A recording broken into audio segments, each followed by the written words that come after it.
seterima keluhan Bapak Ibu, tetapi sahabat-sahabat Nabi itu Nabi enggak?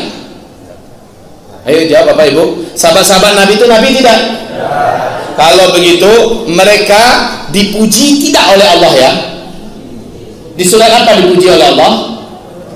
Surat Ali Imran ayat tadi saya bacakan loh ya.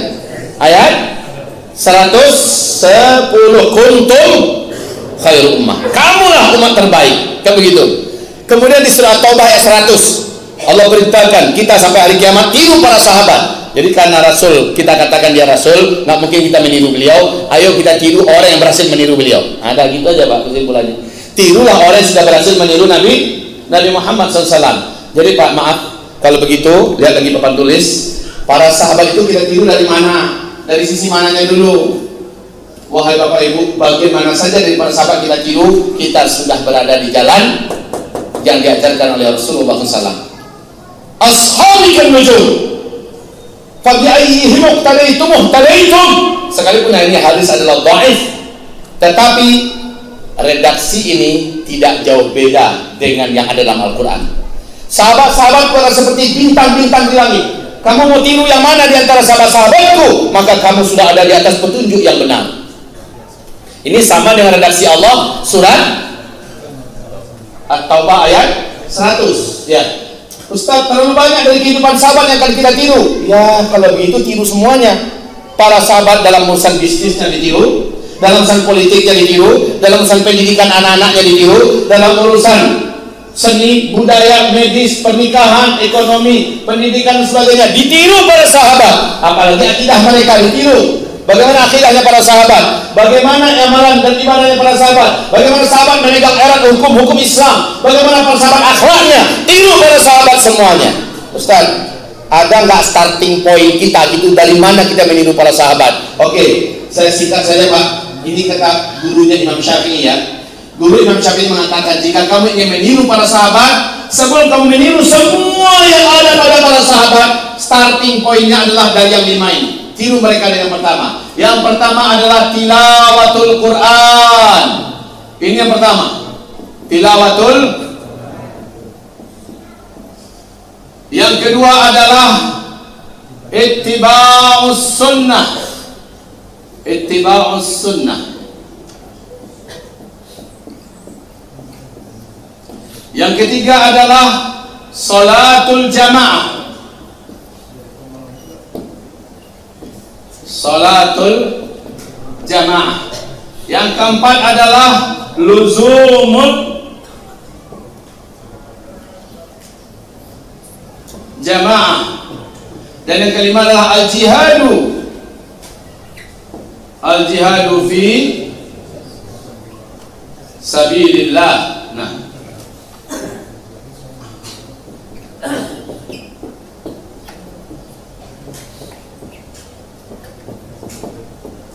dari sini aja start dulu. Yang lain ikut. Yang lain ikut. Apa yang pertama? Rajinlah mentilawah Al-Quran. Rajinlah mentilawah Al-Quran. Tilawah, mana bedaan antara tilawah dan qiraah? Ada yang tahu? Ada yang bisa angkat tangan? Kalau ada yang tahu beda antara tilawah dengan qiraah, saya kasih hadiah surprise. Ya.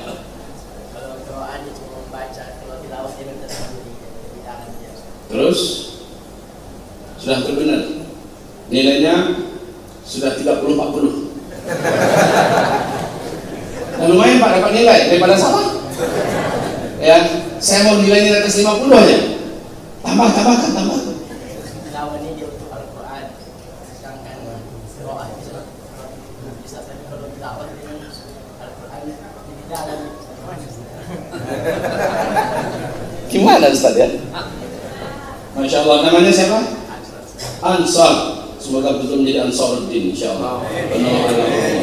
Saya sempurnakan ya, supaya jadi bulat. Kalau qiraah, iqra, bacalah. Tapi kalau tilawah, utlu, tilawahilah.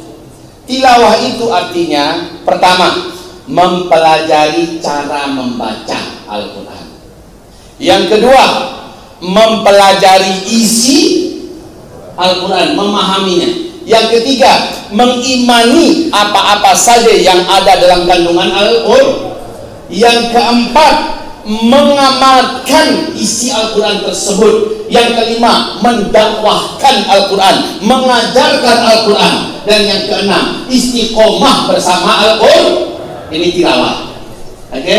Itu tilawah. Kalau qiraah masih terbaca Bismillahirrahmanirrahim. Alif Lam Mim. Itu hanya sekedar qiraah. Kalau tilawah itu kayak tadi Pak, tajwidnya, tahsinnya kita benar-benar pelajari agar benar bacaan kita. Setelah itu kita mulai menghafalnya. Setelah itu kita mempelajari isinya, kandungannya apa. Setelah itu kita yakin dan kita imani. Setelah itu apa? Kita amalkan. Setelah itu kita mendakwahkannya. Lalu kita istiqomah selalu bersama Al-Quran. Itu tilawah. Dan inilah karakter pertama para sahabat. Para ulama, para masyayikh sekarang ditanya, Syekh, seperti apa hubungan generasi awal Islam dulu terhadap Al-Quran? Jawaban Syekh paling enak, paling gampang Syekh menjawab. Seperti hubungan kalian hari ini dengan handphone. Benar tidak? Pernah lepas nggak dari handphone? Hari-harinya maksud saya. Pernah jauh nggak dari handphone? Kemana pergi ada lepas nggak dari handphone?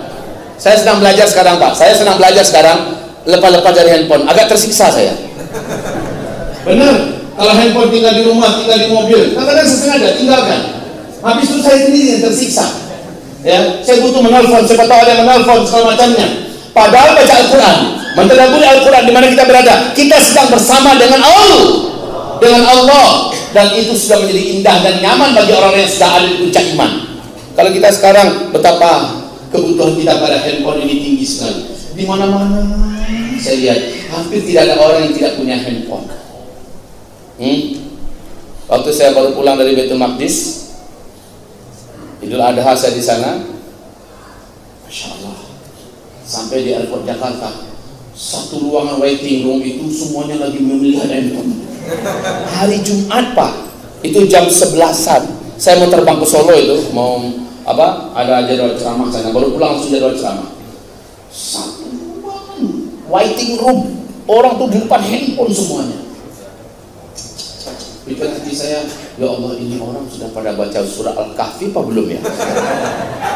Handphone semua, kecil, tua, muda, laki, wanita, semua pegang handphone. Bini saya di sebelah, istri saya bawa Pak. Saya lihat, juga bukan handphone.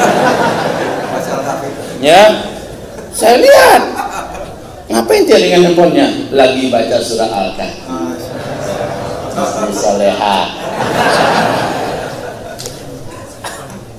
Hubungan generasi awal Islam dulu dengan Al-Quran seperti hubungan kalian hari ini dengan handphone. Betapa akrabnya mereka dengan Allah. Karena ketika kita akrab dengan Al-Quran, seperti kita akrab dengan Sahibul Quran, Kalamullah. Dan kita bersama saat kita berbicara dengan Al-Quran, membaca Al-Quran, kita sedang berkomunikasi dengan Allah SWT. Tapi itu sifatnya tilawah, bukan hanya qiraah. Berikutnya ittiba'us sunnah. Ittiba'us sunnah, mengikuti sunnah secara total. Ini gaya sahabat ya. Sahabat tuh nggak pakai diskusi-diskusi. Ini sunnah, gimana ya? Kita ikuti apa enggak ya? Cocok dengan budaya Mekah atau tidak ya? Gimana kira-kira? Ini sekarang ini sudah saatnya apa belum kita amalkan sunnah ini? Nggak ada gitu Pak. Saat itu mereka lihat Nabi, saat itu mereka langsung amalkan. Mereka tidak pakai diskusi dalam menjalankan sunnah. Mereka hidup hari-hari bersama Rasulullah. Apa yang mereka lihat, apa yang mereka saksikan, apa yang mereka dengar, mereka amalkan. Ittiba'us sunnah, tanpa pakai kenapa ya Rasulullah? Kok harus ya Rasulullah? Laki-laki nggak boleh pakai cincin emas, kenapa ya Rasulullah? Mereka nggak mau tanya Pak, dilarang sudah langsung sami'na wa ata'na. Ittiba'us sunnah itu gaya sahabat. Bahkan suatu ketika Nabi Muhammad SAW sedang sholat mengimami jamaah. Tiba-tiba Rasulullah dapat bisikan dari malaikat Jibril, "Hai Muhammad, sendal yang kamu pakai itu bernajis." Maka Nabi langsung menanggalkan sendalnya dan mencampakkan sendalnya dalam sholat itu. Kemudian sholat dilanjutkan. Pas Assalamualaikum, Assalamualaikum, Nabi terkejut. Kenapa? Sebelah kanannya bertumpuk-tumpuk sendal Pak. Ternyata dalam sholat sahabat-sahabat menyaksikan Rasulullah tadi melemparkan sendal. Yang dilemparkan adalah salah satu daripada sendalnya. Sahabat melakukan hal yang sama. Itu namanya ittiba'us sunnah, tanpa diskusi. Kenapa harus lemparkan sendal? Baru sekali mereka amalkan. Enggak, mereka lihat saat itu, mereka amalkan saat itu. Itu namanya ittiba'us sunnah. Ayo ikuti, miliki karakter ini. Jangan pakai diskusikan sunnah Nabi Muhammad SAW. Kenapa kita harus pakai jenggot? Kita ini bukan orang Arab. Lagi orang Arab pakai jenggot keren, hidungnya juga mancung, cocok. Nah kita nanti jenggotnya cuma ada berapa butir sini, bergantung berat kutu.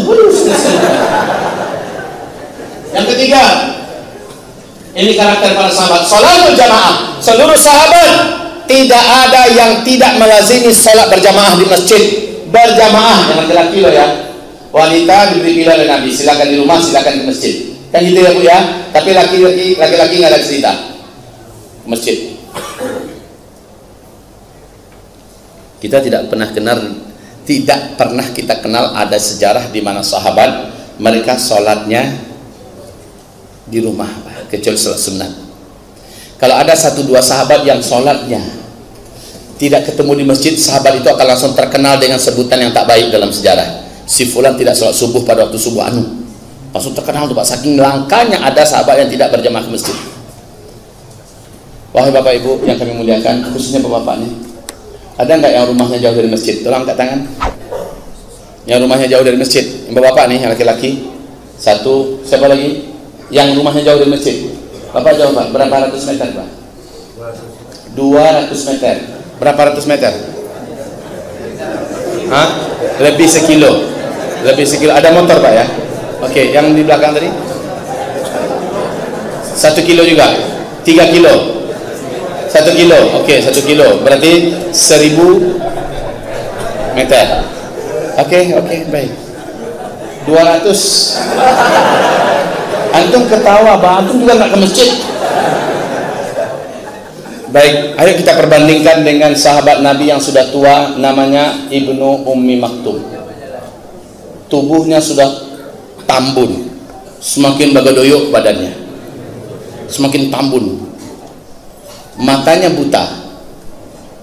Rumahnya dari masjid ada 3 lembah yang harus dilalui. Selalu bila ke masjid dituntun oleh pemuda yang disewa untuk membawanya ke masjid 5 waktu, subuh, zuhur, asar, maghrib, isya, selalu dengan pemuda ini bolak-balik ke masjid, bertahun-tahun berjalan seperti itu. Sekarang pemuda itu sudah pulang kampung, badannya semakin tua dan rumahnya jauh jaraknya. Setiap lembah itu ada tempat-tempat yang berbahaya, ada beberapa binatang berbisa. Bila datang para Nabi meminta keringanan, ya Rasulullah, izinkan aku sholat 5 waktu, sudah boleh di rumah saja. Nabi diam sebentar. Engkau lihatlah ya Rasulullah keadaanku sekarang, yang menuntunku ke masjid sudah tidak pula ada lagi. Menurut Bapak Ibu sudah memenuhi syarat enggak untuk sholat di rumah? Dia datang, sudah Pak, tua, badan tambun, rumah jauh, yang menuntun ke buta, ya, rumah tidak ada yang menuntun ke masjid. Apa kata Rasulullah? Baik, khusus untuk kamu ya, kata Nabi, silakan sholatnya di rumah 5 waktu.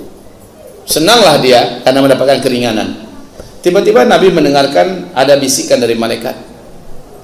Lalu Nabi panggil kembali, Pak, kalau kumandang yang dikumandangkan azan oleh Bilal di masjid, suara kumandang itu kedengaran nggak sampai ke rumah Bapak? Kedengaran, kata si Bapak. Fawajabat.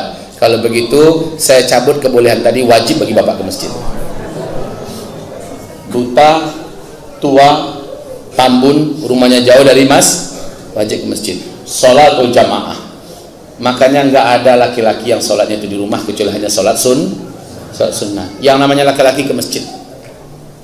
Bangun itu Pak, biar keluarga bisa melihat. Anak-anak kita laki-laki bawa ke masjid. Ustaz, nanti dia meribut di masjid, nggak apa-apa. Saya katakan, saya ulangi, saya katakan, saya ulangi, saya katakan, saya ulangi. Rasulullah itu punya anak, punya cucu. Para sahabat itu punya anak, punya cucu. Mereka dibawa ke masjid loh Pak. Memang ribut, kadang-kadang ada anak-anak memang ribut. Tapi Bapak sabarlah, melatih anak-anak senang di dalam masjid. Ikut nak asal ingat masjid, anak memori hitamnya yang selalu ingat. Disipak adik orang musajid, dibentak, buang lagi. Memorinya kalau ingat nama masjid serem. Orang di masjid itu pemarah-pemarah, jahat-jahat. Kan begitu Pak ya? Saya masih ingat Pak, sampai marah kepada saya dulu waktu di masjid. Saya ingat sampai sekarang, wajahnya pun saya ingat. Benar Pak. Semoga Allah ampuni orang itu. Salatul jamaah. Yang keempat, luzumul jamaah. Nah, ini zaman di mana sudah tidak ada jamaah. Jamaah itu apa maksud? Khilafah Islamiyah. Setia terhadap khilafah Islam. Nah, ini sudah nggak ada khilafah Islamiyah. Jamaah yang dimaksud adalah khilafah Islamiyah. Tapi untuk di zaman sekarang yang dimaksud adalah ahlus sunnah wal jamaah. Ya, itu dimaksud. Setia dengan ahlus sunnah wal jamaah, lalu berada di salah satu kelompok yang ada dalam ahlus sunnah wal jamaah. Yang penting ahlus sunnah wal jamaah. Nah, sekarang kelompoknya di Indonesia kan banyak. Ada Jamaah Tabligh, ada Muhammadiyah, ada Wahdah Islamiyah, ada Hidayatullah, ada Majlis Mujahidin, ada macam-macam Pak, sangat banyak. Ada Nahdlatul Ulama dan seterusnya. Yang penting ahlus sunnah wal jamaah dan sudah membentuk sebuah kelompok, maka setialah di situ. Cintai yang lain, setialah dengan yang kita ada di sana. Ustaz, boleh nggak kita pindah? Boleh, kepada yang lebih baik, yang lebih dekat dengan sunnah, tanpa memburuk-burukkan yang lama. Cintai yang lama. Luzumul jamaah, jangan sendirian. Saya tunggu Imam Mahdi aja. Nanti kalau udah Imam Mahdi keluar, baru saya bergabung dengan Imam Mahdi. Allahu Akbar. Lalu dia sendirian. Dia digarap oleh setan. Pasti dia akan jadi mainan setan. Luzumul jamaah, ini yang para sahabat. Mereka nggak mau sendirian. Safar pun mereka pilih berjamaah Pak. Kata Nabi, safar sendirian bersama setan, safar berdua masih disetanin, tapi safar bertiga dan ke atas, itulah safar yang dilindungi oleh Allah. Jadi sahabat nggak mau safarnya sendirian. Oke, yang terakhir, al-jihadu fi sabilillah. Seluruh sahabat itu hidupnya dipersembahkan untuk siap berjihad selalu di jalan Allah. Cinta mereka kepada jihad di jalan Allah. Dan sekarang kalimat jihad itu sangat remes-remes sekarang ini Pak, ya. Ditakut-takutin umat dengan jihad. Orang yang ingin meniru para sahabat, tumbuhkan cinta jihad di dalam dadanya. Entah kapan akan terbuka pintu jihad, terserah, itu urusan Allah. Tapi hidupkan dalam dadanya nyali, siap berjihad, cinta dengan jihad, memuliakan para mujahidin. Begitu Pak. Jangan sampai mendengarkan jihad langsung bahasa kafir yang terbayang di kepalanya, teroris, radikal, fundamentalis dan sebagainya. Tidak, mujahid adalah manusia teragung di sisi Allah Subhanahu wa taala. Setelah para nabi dan rasul, setelah para ulama-ulama, ya, setelah para wali-wali Allah, mujahid adalah di peringkat tertinggi. Gitu, Pak. Ada kecintaan yang besar kepada jihad dan memuliakan para ahli jihad. Baik. Semoga bermanfaat. 5 ini start, yang lain akan dimudahkan oleh Allah kita mengikuti para sahabat. Mulai dari yang 5 ini dulu, ya. Yang mengatakan ini siapa tadi? Gurunya Imam Asy-Syafi'i, yaitu Imam Malik bin Anas dan Imam Sufyan Ats-Tsauri, ya. Mereka yang melafazkan kalimat ini. Semoga bermanfaat. Tadi saya dikasih tahu bahwa jadwal saya hanya sampai jam 3. Hanya sampai jam 3. Karena nanti jam 4 ternyata sudah ada agenda yang lain di tempat yang lain. Semoga pertemuan ini jadi maaf, ini karena judulnya tadi adalah tuntunan keluarga akhir zaman, maka saya kembalikan tuntunan keluarga awal zaman, ke situlah kita harus kembali. Kesimpulannya situ, ya. Bagaimana awal zaman dulu melahirkan generasi, maka akhir zaman ini melahirkan generasi seperti awal zaman dulu, yaitu tilawatul, menjadi ahli Quran, keluarga Quran. Dan sekarang sudah banyak alhamdulillah keluarga yang menjadikan keluarganya rapat kembali dengan Al-Quran, mulai menghafal Al-Quran, belajar Al-Quran. Tapi itu belum cukup sampai dia mempelajari isi Al-Quran dan serentak satu keluarga mengamalkan Al-Quran. Allahu Akbar. Ini baru keluarga akhir zaman, ya. Dan seterusnya, ittiba'us sunnah, salatul jamaah, luzumul jamaah, jihad fi sabilillah. Semoga bermanfaat Bapak Ibu yang kami muliakan.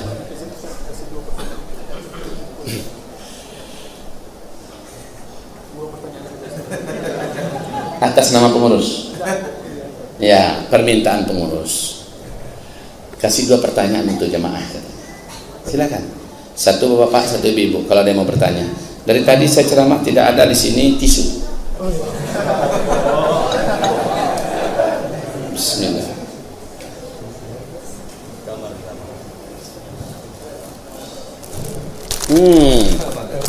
Ini ciri khas madu saya.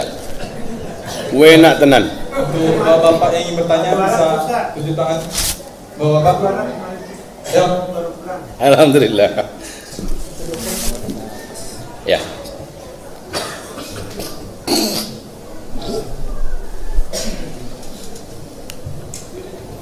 Langsung pertanyaan bang. Ya, jangan usah perkenalkan diri, status semacamnya nggak usah. Terima kasih kepada panitia. Assalamualaikum warahmatullahi wabarakatuh. Waalaikumsalam. Baiklah, Pak Ustaz, pertanyaan saya sebenarnya mewakili teman-teman saya yang muda-muda. Keluhan kami yang pertama yaitu ketika kami pindah, maksudnya kita rajin ke masjid dan kita pindah cara bergaul, kita pindah model penampilan, kenapa kita selalu bilang, Ustaz mana? Kemudian Apa? Itu Ustaz kemana? Baguslah tuh. Ustaz mau kemana? Daripada penjahat itu mau kemana? Sikap kita itu apakah kita menjadi ta'acuh atau menjadi yaudah ini penampilan saya kayak gini, yang dunia kayak gitu biar aja, atau kita juga mengingatkan teman-teman kita, atau kita mulai pokoknya ini diri kita udah kita jalanin aja, atau kita nggak peduli sama lingkungan kita yang kemarin, atau kita peduli gitu aja. Terima kasih. Wassalamualaikum warahmatullahi wabarakatuh. Saya semua yang mendampingi saya sekarang udah dipanggil orang ustadz. Sopir saya dipanggil orang ustadz. Ya, tukang bawa barang-barang saya dibilang orang ustadz. Kameramen saya dibilang ustadz. Nggak ada satupun yang marah, nggak ada satupun yang tersinggung. Ya, karena itu sudah panggilan yang bagus. Mudah-mudahan itu bahagian daripada doa.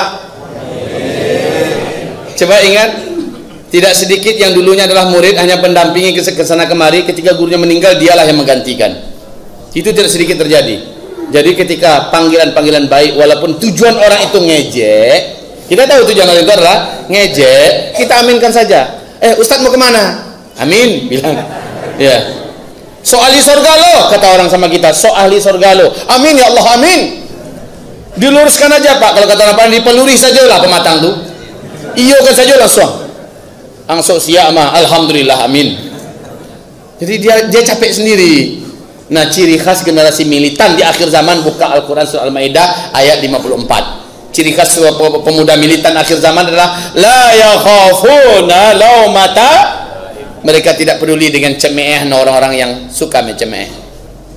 Ejekan orang yang suka mengejek. Sekarang ini PCI lagi laku keras di Indonesia, Partai Cemeh Indonesia. Biarkan saja itu berlalu, kita tetap istiqamah, la yakhafuna laumata laim. Ya, jadi lalu bagaimana dengan kawan-kawan yang lama? Kalau bisa diajak ya diajak. Ayolah kita ke jalan yang benar. Selama ini kita jalannya salah. Alah udah, kamu aja di duluan. Ya sudah, assalamualaikum. Itu Pak, selesai. Tapi untuk bersama-sama lagi ke depan, Nabi sudah melarang. Jika kamu dakwahi dia tidak mau, jika kamu ajak dia menolak, maka istiqomahlah kamu, wa a'rid anil jahilin, dan berpalinglah dari orang-orang jahiliyah itu. Selesai. Ya, sudah? Mantap? Nah, insyaallah. Udah nikah belum? Hah? Amin. Amin apa Pak? Supaya Allah kasih istri yang solehah. Ya. Untuk ibu-ibu yang ingin bertanya, ya, ini tuh yang pakai cadar merah.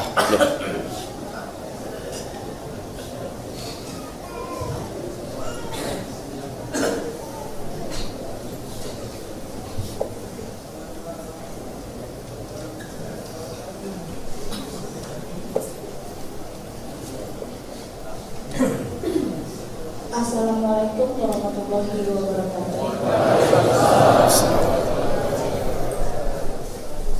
Di sini saya ingin bertanya Ustaz, di panduan keluarga di akhir zaman, bukankah seorang imam dalam keluarga adalah suami? Dan ketika ada permasalahan sedikit dalam rumah tangga, seorang suami selalu meminta cerai pada istri.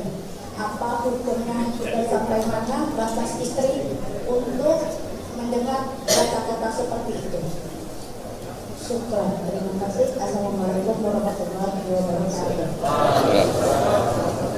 Karena udah terlanjur punya suami macam itu, ya gimana lagi? Coba kalau dari awal kita tuh selektif.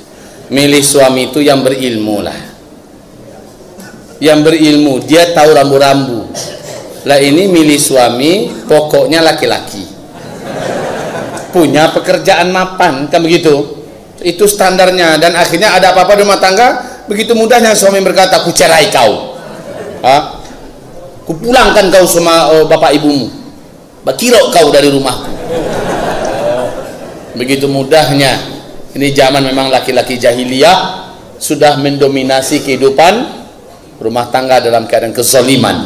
Nauzubillah. Karena sudah terjadi bagaimana? Begini ya, kalau suami menantang untuk cerai, jangan cepat diiyakan. Selama permintaan suami kita timbang-timbang belum bermaksiat kepada Allah, tidak usah dilawan. Kalau ternyata permintaan suami maksiat pada Allah dan suami menantang dengan ancaman perceraian, katakan, aku tak inginkan perceraian dan aku juga tidak inginkan bermaksiat kepada Allah Subhanahu wa taala. Diam setelah itu. Aku tak mau cerai.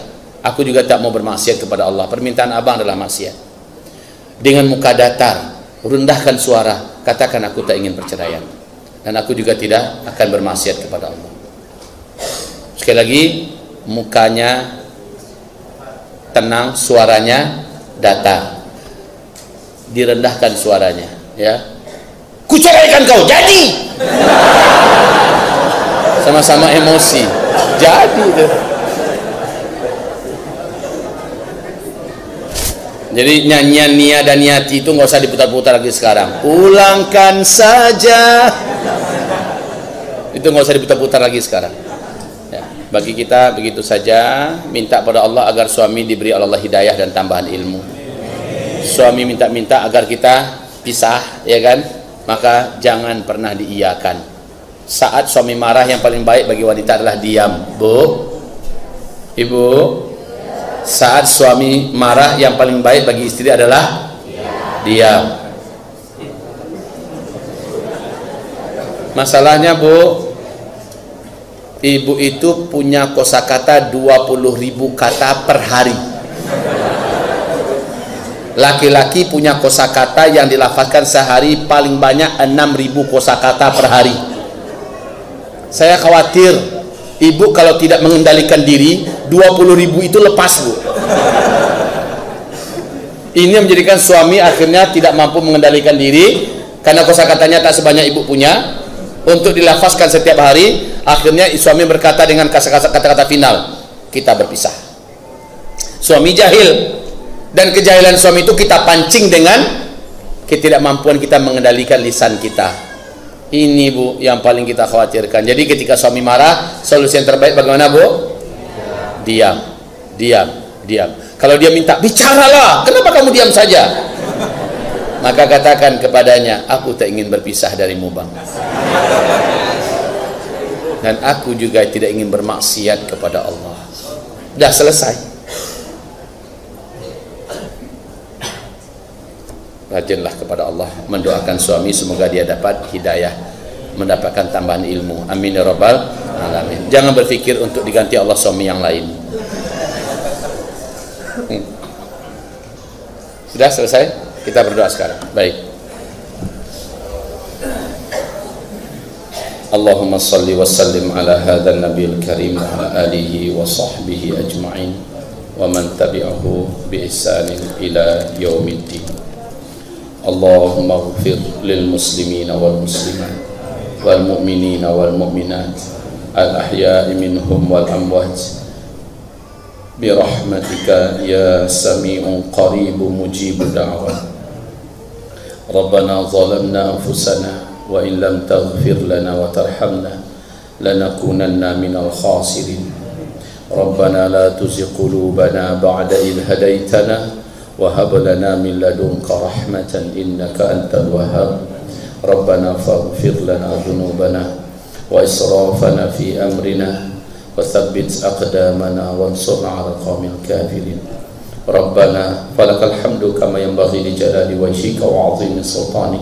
Allahumma ya muqallibal qulub tsabbit qulubana 'ala dinika, tsabbit qulubana 'ala ta'atika. Tsabbit qulubana 'ala al-iman bika, tsabbit qulubana 'ala ad-da'wati fi sabilika, la haula wa la quwwata illa billahil 'aliyyil 'azim.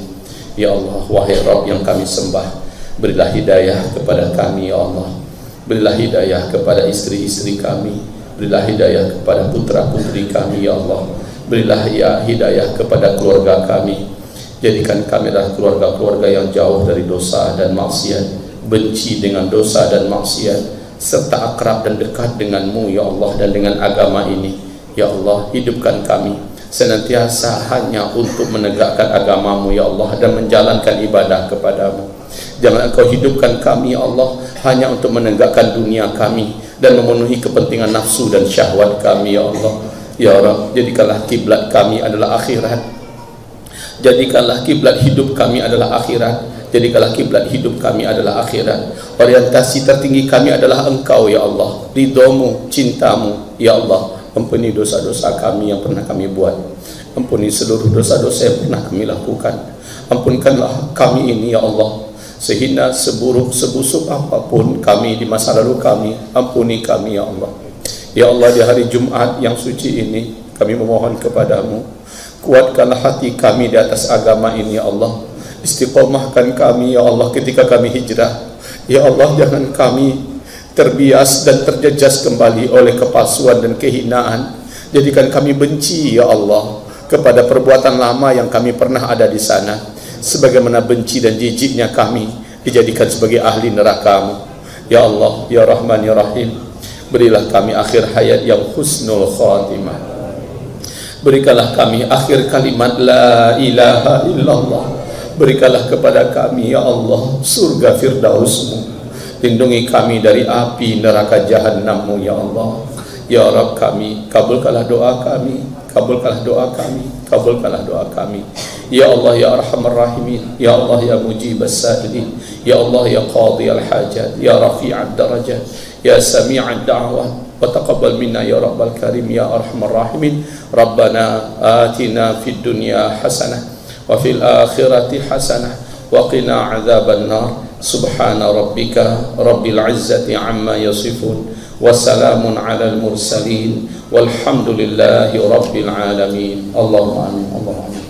Sebelum kita bubar, Bapak Ibu yang kami muliakan, seperti yang saya katakan tadi, bahwa cara kami untuk bisa menolong umat Nabi Muhammad dimanapun berada di Indonesia ini, dan cara kami untuk bisa menolong agama Allah ini dalam ruang lingkup yang mampu kami jangkau adalah kita memproduksi produksi yang sehat, produksi yang sunnah, dan di dalamnya ada keuntungan. Dari situlah kita bisa mendapatkan untuk agama tertolong dan untuk umat tertolong. Silakan Bapak dapatkan di luar sana.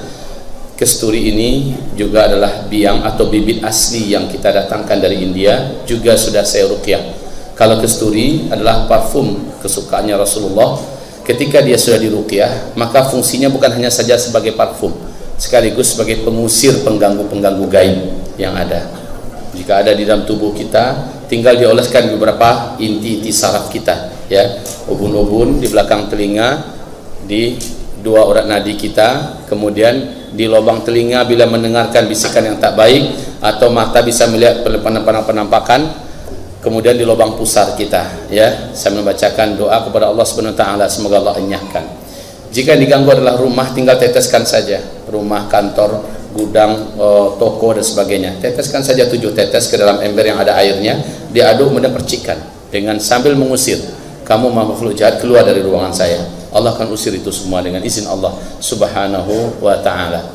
Semoga bermanfaat Bapak Ibu. Demikian saja dari saya. Mari kita baca surah Wal Asri.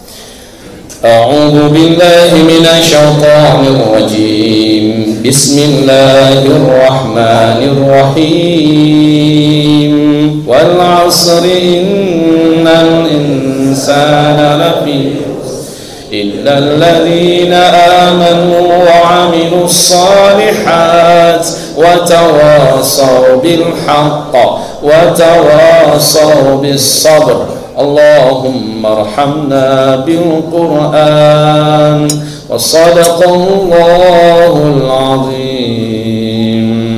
Mari baca doa kafaratul majlis. Siapa yang membaca doanya? maka sebelum ia berdiri dan tempat duduknya masing-masing, Allah gugurkan seluruh dosa-dosa kecil yang ia perbuat sebelum itu. Mari dibaca sama-sama Bapak Ibu ya. Subhanakallahumma wa bihamdika asyhadu an la ilaha illa anta astaghfiruka wa atubu ilaik. Walhamdulillahi rabbil alamin wa billahi taufiq wal hidayah. Wassalamu alaikum warahmatullahi wabarakatuh.